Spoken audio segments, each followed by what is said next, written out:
nirengagije ko habaho abakobwa b'inzobe, nirengagiza ko habaho abakobwa barebare, nirengagiza ko hariho abakobwa bafite amabuno. Nje mubonye numvishe nyine ari w'inzoka yanjye iguyeho. Numvishe wa mugore nasize mu mitungo, yego, yarayiriye arayirangiza, asigara aryamana n'abatinganyi. ni Kayusi ndamuzi. Ubwo wagiye kuzenguruka hose ntumbwire ni we mugabo wese. Ninjye twabyaranye umwana wanjye w'imfura witwa Betty. Ahubwo umenya ndi kubonekerwa. Uriya mwana ni uwawe? Betty ni umwana wanjye. Mbahaye ikaze bakunzi bacu mwese mudukurikiye, ni kuri Keza TV show nk'ibisanzwe. Ndabasuje kandi mbifuza gukomeza kugira ibihe byiza mwese tubana umunsi ku wundi. Reka nizere ko mumeze neza aho muherereye mu bihugu bigiye bitandukanye. Nizere ko mumeze neza. Reka nshimira by'umwihariko kuba wakoze subscribe ukandika na comment. Ndagushimira cyane, ndetse nawe utarayikora nagusaba ko wayikora kugira ngo tubashe kuganira cyangwa se ubashe kubona ibiganiro byacu dushyiraho umunsi ku wundi. Uyu munsi turi kumwe n'umupapa, nanye kuvuga ko ari umusore kandi ni umubyeyi, ni umupapa. Turi kumwe tugiye kuganira, n'ubwa mbere mu mubonye kuri kamera zacu, ariko reka tumuhe ikaze abanza twibwire kugira ngo tuganire twamenyanye. Tuguhaye ikaze. Murakoze cyane. Meze uteze? Ndaho ndashima Allah. Urakomeye cyane. Natubwira amazina hanyuma tuganire tuziranye n'abadukurikiye bashe kumenya uwo uri we ndetse n'impamvu uri hano.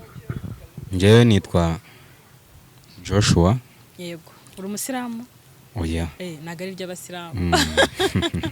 Yego. Ubundi Joshua nuko babishyira mu mvugo wenda z'iki gihe bakahina. Ubundi igisobanuro ni nka Yosuwa. Ubwo Joshua ni Yosuwa. Ni Josuwe, Yosuwa, wa wundi wajyanye ubwoko bw'Imana hehe muri Israel. Amakuru yafite. Yego. Hanyuma abantu bashaka kwibaza ngo ninde naho turi kumwe, no kubera iki turi kumwe, watwibwira mu buryo burambuye? Rero nkuko mbikubwiye nitwa Joshua. Yego. Nimba navuga ko naba naragowe nkiri mutoya, ubundi hari n'ukuntu uwonka mu mashereka. Oya da, nawe kandi ntuganire nabi. Gusa umuruho wawonka gute? Wenda ikizaba cyo Imana ikigena kare, ariko ntago bawonka. Aho ngaho wenda ariko urankomeje. Aho ngaho urankomeje, reka kwiheba bishire. Oya nibishire kuko kudashaje. Gusa nge impamvu ndi hano, naje muri Kigali nayihozemo, nabaye umukomvayeri, nashakishije ubuzima. Bivuze ko mu gihe ubukomvayeri bwakoraga bagihari wabayeho? Nari umukomvayeri muri Kigali. Nakoreraga Nyamirambo, kurya nyuma Kosimosi, ukagaruka uza mu mujyi. Urumva life nyine yari iryoshye. Nyuma nza kuva kuri ibyo, ndabana ubukomvayeri ari igihe butazampira, nza gushinga ka business. Yego. Maze gushinga ka business bigenda biza gahoro gahoro. Imana indinda no gukunda abakobwa. Ubwo se kubikurinda ni byiza? Yangiriye neza. Buri abakobwa hari igihe umukobwa ashobora kuvuga ngo ntaga gutwara amafaranga, ariko iyo amavuta yashize burana kira gihumbi kiba kigiye. Kiragenda. Urabyumva. Rero Imana yampaye kudakunda abakobwa. Yego. Ndangije nkorera amafaranga araboneka. Urayabona rwose. Gusa naje guhura n'umukobwa. Bigenda gute ko wari ko wumva Imana yari yarabakurinze? Buriya icyawe ntaho kijya. Buriya n'ibyago byawe ntaho bigomba kujya. Byose biragutegereza. Bibi byiza, bibi biragutegereza kuko ni ukuri. Ni ukuvuga ngo uricara bikicara, wahaguruka mugahagurukana. Aho turi kujyana rwose. Byarakurinze. Ubwo ni kushatse kuvuga. Ibyago bikurindira no kuri leta utegereje imodoka muri cyagiye uyihagarika yanze igakomeza. Nabyo ntibivuga ati reka nkomezanye n'imodoka. Komeza, ndumva inkuru yawe iryoshye. Nuko umenyana n'umukobwa. Tumaze kumenyana, nanjye numvishe ko ku myaka yanjye urumva natangiye ubukomvayeri mfite imyaka 14 mbukora imyaka 2 umwaka umwe n'igice yari bwo wari muto cyane nabukoze umwaka umwe n'igice ni ukuvuga ngo amahirwe cyangwa se umugisha uruta akebo k'amafaranga yego noneho nza gukubitana n'uwo mukobwa baza ngo yari ameze ati yari mwiza ubwo se hari ukundi sinabyo njye nkimubona nirengagije ko habaho abakobwa b'inzobe nirengagiza ko habaho abakobwa barebare nirengagiza ko hariho abakobwa bafite amabuno njye mubonye numvishe nyine ari w'inzoka yanjye iguyeho nuko rero umukobwa tuza kubana urumva nari mfite imyaka mikeya ariko mfite amafaranga nta nzara ntabwo yari menshi ariko nta nubwo yari make yo kunsuzugura mbese ufite amafaranga yo kubaho yamfasha kubaho amafaranga yo kubaho nyine atatu umuntu wese agusuzugura noneho tukimara kubana musiga muri bizinesi nari mfite Nyabugogo hano urabona kwa Mutangana urahabona kuri iriya rinye niho twakoreraga buriya hari igihe njya mpagera umutima ukenda kumvamo uza ahantu wambariye inkindi ukahambarira ubucocero birababaza ni ikibazo nuko rero nyuma najya ku kazi urumva yabaga ari muri bizinesi njyewe nagiye gushakisha bivuze ko iyo bizinesi mwakoreragamo niwe wayikoragamo wowe ukajya gushakisha ahandi yayinsanzemo tumaze kubana urumva ntabwo umugore wanjye ari kujya mu kiyedi tumaze kubana njye namusize muri bizinesi nk'umugabo ngira ndahaguruka umugabo wicaye ntabwo biba ari sawa kereka ari mu kagare noneho nkumva fone irampamagaye ikambwira ngo se uzi ko umugore wawe hari umujama waje kumureba njye nkagira ngo ni umukiriya urumva njye nari ndangajwe imbere n'iterambere mfite amatsiko yo kumenya uwo muntu ariko rero naje kumutera inda tubyarana umwana w'umukobwa w'imfura yanjye tumwita Betty umwana witwa Betty uri papa Betty ndi papa Betty ariko ibyago byaranyirukankishije ubwo urumva tukimara kubyarana ntabwo yigeze mbona wenda nk'umugabo ngo abone neza yuko ari njye Imana yamuremeye niba yarahuye na ba bahanuzi bavuga ngo muri icyo gihe bari beza umuntu agasanga ubyaranye n'umugabo gatatu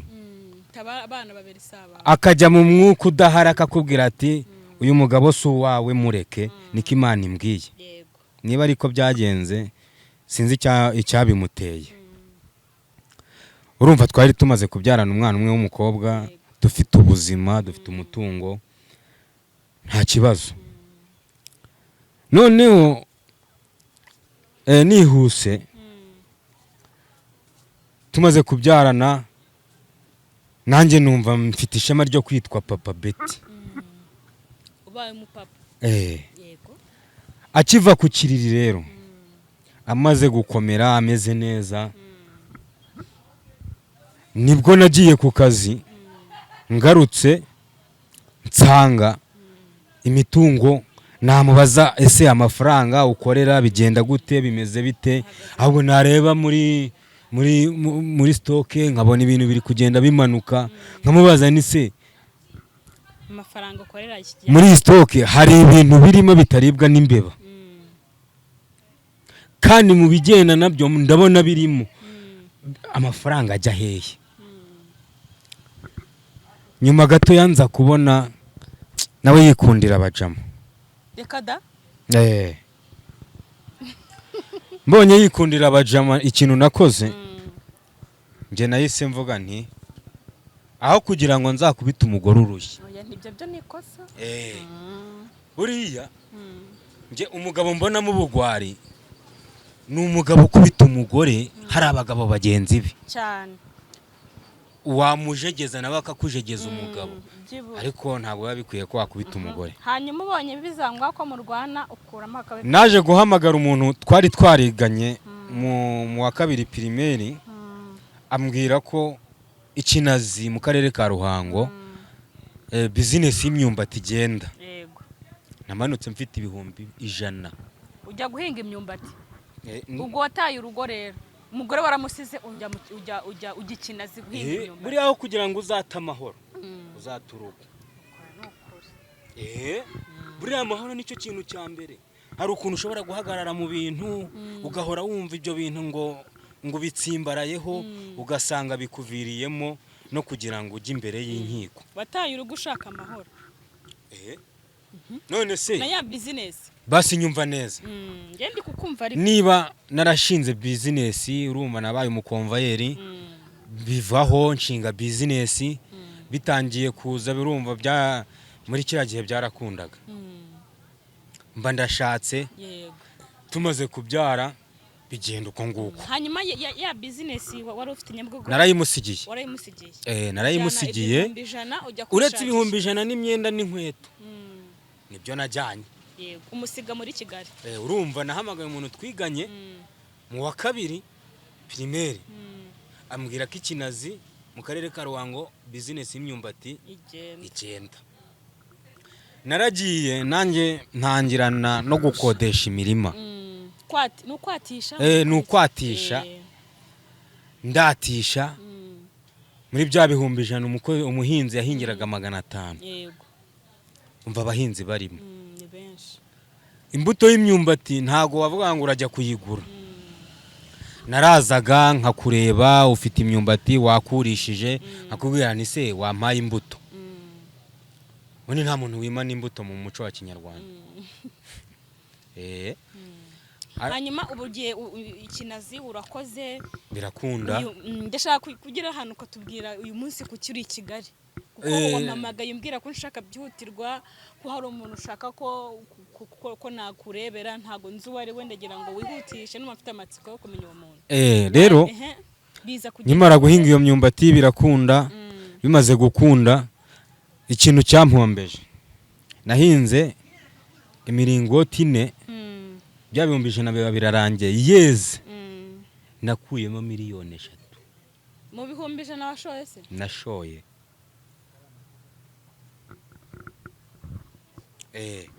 Noneho urumva icyate cy'imyumbati bampaga miliyoni. Yego nahinze ibyate 3 amafaranga araboneka. Nahise nkodesha noneho hegitare 2. Noneho ushora byanyabyo. Nashoye amafaranga hahani nasigaraga nguza nayo kunywa icupa. Ariko nibyo wari uri mu nyungu aho ngo buri muri business. Dore rero icyambayeho. Hahise haza indwara yo kurwara kw'imyumbati. Imyumbati mu butaka irabora birakomera nuko gusufura kwanjye byaje. Naho wasubiriye inyuma. Ariko nakurura amakuru ngo numve ko business nasize Kigali wenda byibura hari ikiri kugenda. Hari nibindi bihumbi 100 nabona ngo nongere mforome nkumva nta makuru nitanje. Ahubwo amakuru yangezeho noneho numvishe wa mugore nasize mu mitungo. Yego. Yarayiriye arayirangiza asigara ryamana n'abatinganyi. Abatinganyisha umugore wawe ni uri kuvuga waryamanye n'abatinganyi. Okay, buretse gato wambwiye ko business wari uyifite Nyabugogo hano kwa Mutangana. Nana mume ntumbwire ko ari wese. Noneho urongera ni umugore w'igika mure wirabura ufite agahinja. Madame Kayusi ngo uvuze ngo madame ndamuzi n'uwo muntu bita ngo umutinganyi ni Kayusi ndamuzi. Ubwo wagiye kuzenguruka hose ntumbwire ni we mugabo wese. Ninjye twabyaranye umwana wanjye w'imfura witwa Betty. Ahubwo umenya ndi kubonekerwa naje kumuhiga ngombe mubone mwabantu ubwo ibintu birasobanutse ni ukuvuga ngo uyu ni papa Betty wabyaranye umugabo wa mama madamu Kayusire Kambari kugira ngo mumwibuke babyaranye. Ikibazo uro mfite ibibazo byinshi nshaka kukubaza. Uriya mwana ni uwawe? Betty ni umwana wanjye. Oya, umuto afite agahinja. Subizi ko yabyaye se? Nyine we yabyaye ni uwawe. None se nari kumutera inda kuri online. Nabaga Ikinazi bakaba i Kigali. Bya bintu byagoranye. Bivuze ngo wowe ujya Ikinazi mu ntara. Ntago yari atwite. Wagiye adatwite. Nagiye afite Betty ari umwana mutoya. Wagiye ari Betty gusa mwabyaranye. Betty gusa imfura yanjye. None ugezeyo aratwite utabizi. Sinari mbizi. Ntago wigize bikubwira se ko kuri telefone byibara mwavuganaga ntabyo yakubwiye ko atwite ntawe wigeze ubyumva. Ndaheye Imana ihoraho. Yaba yarabimbwiye. Yarabizi ariko subundi urumva twarabanaga namusize muri business. Urumva yakubwira ngo natwise. Nasamye inda y'undi muntu. Nta muntu wabivuga. Wenda wari inyabije ukaza i Kigali mukararana yahita avuga ati wa munsi wahavuye byarakunze ariko ntago nagarutse. Ntago wagarutse. Bivuze ngo mu gutwita kwe ntabyo uzi. Ntabyo nzi. Mu kubyara ntabyo uzi. Ntabyo nzi. Hanyuma wamenye gute amakuru uzi Kigali gute? Rero urabona ntago waba ufite business hano kwa Mutangana. Ngo uraba abantu bakihakorera muziranye ufite contact. Naje kureba muri telefone mbonamo nimero y'umuntu twakoranaga. Mu buzima bwa buri munsi. Ndamuhamagara. Ndamubwira ese wamenyera amakuru? Yego. Ya madamu wanje. Arambwira ati se madamu wawe uracyamubara? Ati yaragiye. Amubwira nti se ukumbara kumwira ngo sinkimubara yagiye. Waha umugore wawe ngo yarashatse. Ngo hari umuntu ngo ujya uza kumureba ngo banabyaranye. Ngo ubundi ngo ameze nk'aho ari we bibanira burundu byararangiye. Ukimenya ayo makuru rero nk'umuntu wasize aka business wenda i Kigali ugasigamo umugore ukajya gushakisha ahandi ukimenya ayo makuru. Wumvise ubaye ute? Urumva naraye ntasinziriye. Birumvikana. Ntangira gushakisha amakuru ngo menye neza koko ibyo bintu ko ari byo. Buriya iyo ikintu kibwiwe n'umuntu umwe ukakibwirwa na babiri bakaba batatu. None hakiyongeramo ko hajemo nuko babyaranye. Njewe naje nje kureba ngo ese koko yarabyaye undi mwana utari uwanjye. No kuvuga ngo kuba yarabyaye umwana utari uwawe ntago nakubwira ngo wenda ntago nge mbihamirize. Gusa nge we yambwiye ko yitwa Mama Ineza. Ineza nako gahinja gatoya niko twe tumwita. Mama Ineza. Urumva ikindi kintu n'uwo musore ndamuzi ko tujya tuganira nabo njya nganira nawe nkanaganira n'uwo musore. Avuga ko uwo musore ari we babyaranye. Uwo mutinganye. Uwo mutinganye. Uramuzi se? Ndamuzi. Ariko umutinganye ntiyemera umwana. Aravuga ati sinaguteye inda wa mugore we. Ariko hari akandi kantu uwo mubyeyi twaraganiriye. Nukuri nawe ubu ari mu buzima butari bwiza. Twaraganiriye ambwira ko iyo business yari iri Nyabugogo. Umuntu wariye n'uwo muhungu. Yarabinsobanura ambwira ati umuhungu yaraje mbona n'umusore umeze neza nyine abasore b'iki gihe murabazi nanjye asanga ndaho nari ngiye nyine nuko turahuza nyine bigenda umutipe ngo yamuriye udufaranga amaze kuyamurya asiga namuteye niyo nda umuhungu aragenda. Ubwo nyine nawe yaje kundeba nyine nawe ashaka uwo musore uwo mutinganye. Ubwo nyine nawe uko umva umeze nawe niko ameze nawe nta epfo nta ruguru yirirwa yirukanka inyuma ya bene wabo uwo mutinganyi ngo bamufashe barabyanze nyine ubuzima kwa kundi wavuze ngo umuntu arawonka wasanga ari byo byibura se wamenyera amakuru y'umwana wanjye Betty simuzi sindanamubona nta nubwo atubwira nta nubwo yagize ambwira iby'umugabo we ni n'ubwa mbere nta kintu cy'umugabo n'ikimwe yagize atubwira ntabwo ndatunguye kumbwira ngo ufite umwana witwa Betty ntawe yagize atubwira yatubwiye mami neza numvaga afite ngo mami Ineza ako kabebe kitwa Ineza birayireba ni n'umukobwa Ineza naravuye mu rugo nkagenda akajya ubwo nuko bango ubwo rero nuko bimeze ubwo nawe uramfasha iki ngufashe iki nje nshaka guhura nawe ntago se ndaguha nimero ze umuhamagare ndamutse muhamagaye akamenya ko ndi muri Kigali kugira ngo mpure nawe byagorana bitewe n'ukuntu yamemukiye nawe uri kubyumva ko atakemera ko mubonana ntago yabyemera ahubwo we hari ikintu wakora niba ese mujya muganira se byibura turaganira cyane ni inshuti yawe se ntago wenda nzi byinshi kuri we ariko tuganira biraho ngo kurumva nka Betty simuzi ntawe yambwiye sigeze ambwira ko afite umugabo nanjye sinabimubajije ariko nibyo turaganira ko bisanzwe wamfashije biraho nkagushyira amafaranga kuri mobile money yahanjye noneho ukimubona ntago ari ayawe yo kubika uzahita ugenda umwicaza ahantu umugurira akantu muganire uhite umpamagara ndacyari muri Kigali oya ntaribi si ngombwa kuyama saga fanta nkwa se ibyo ntaribi nabigukorera ariko ikibazo nuko byateza yamfata nabi akavuga ko namugambaniye kumuhuza n'umugabo mwatanga nzaza mu kabari meze nkuje kwinywera ubwo ntago nzaga mwabanaga mute ubwo twavuga ko mwari mwaratandukanye cyangwa ntago mwari mwaratandukanye nuko wenda wari wagiye gukora ka business nawe agasigara akora njewe ntago twari twaratandukanye ni mu buryo bwo gushaka ubuzima urumva nabonye bitagenda neza bambwira ko hari n'abajama ndabantireka njye hirya ku ruhande menye ibyari byo